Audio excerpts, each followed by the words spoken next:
জয় গুরু।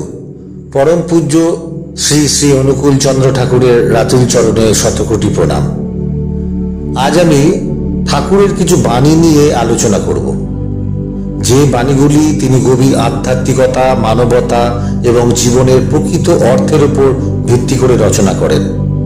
আশা করি আপনাদের ভালো লাগবে, তাই ভিডিওটি শেষ পর্যন্ত দেখার জন্য অনুরোধ রইল।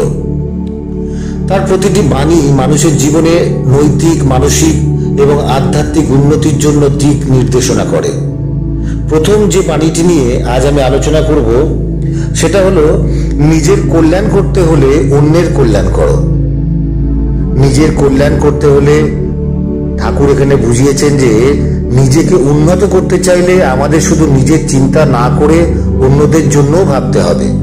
যদি আমরা শুধুমাত্র নিজেদের স্বার্থে কাজ করি তবে সেই উন্নতি কখনোই সম্পূর্ণ হবে না।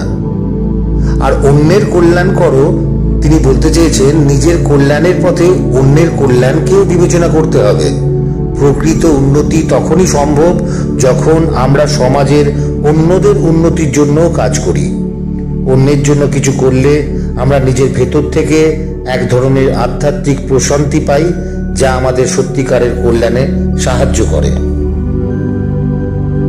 এবার আসছি দ্বিতীয় বাণীটিতে। ঠাকুর বলেছেন, মানুষকে প্রথমে মানুষ ভাবো, তারপর যা কিছু তা যথাযোগ্য সম্মান দাও। মানুষকে প্রথমেই মানুষ ভাবো।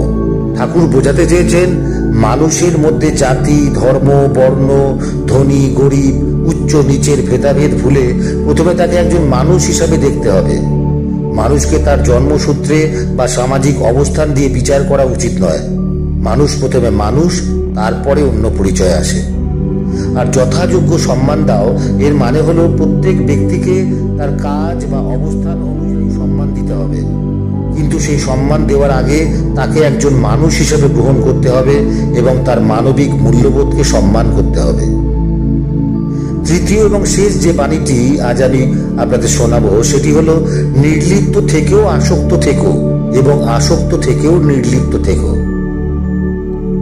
নির্লিপ্ত থেকেও আসক্ত থেকো, ঠাকুর বলতে চেয়েছেন জীবনের প্রতি দায়িত্ব পালন করো, কিন্তু তার প্রতি আসক্ত হয়েও না। কাজ করো, কিন্তু সেই কাজে এতটা জড়িয়ে যেও না যে তোমার শান্তি বা মুক্তিকে নষ্ট করে।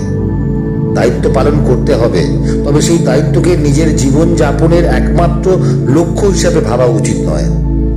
আর আসক্ত থেকেও নির্লিপ্ত থেকেও তিনি বোঝাতে চেয়েছেন, যদিও আমরা আমাদের পার্থিব জীবনে আসক্ত, তবুও সেই আসক্তিকে নির্লিপ্তভাবে পরিচালনা করতে হবে। অর্থাৎ জীবনের সঙ্গে যুক্ত থেকেও এর প্রতি অন্ধ আসক্তি না রেখে মুক্ত থাকার চেষ্টা করতে হবে। এই ছিল আজকের আলোচনা। ভিডিওটি ভালো লাগলে লাইক করবেন এবং বন্ধু বান্ধব, আত্মীয় স্বজনদের মধ্যে শেয়ার করবেন। আর আমার ভিডিওটি যারা প্রথম দেখছেন তারা চ্যানেলটিকে সাবস্ক্রাইব করতে ভুলবেন না। আর শ্রী শ্রী ঠাকুরের ব্যাপারে এরকম আরও নতুন কিছু জানতে হলে পাশে থাকা বেল আইকনটি প্রেস করবেন, তাহলে আপনাদের কাছে সবার প্রথমে নোটিফিকেশনগুলো চলে যাবে। সবাই ভালো থাকবেন। জয় গুরু।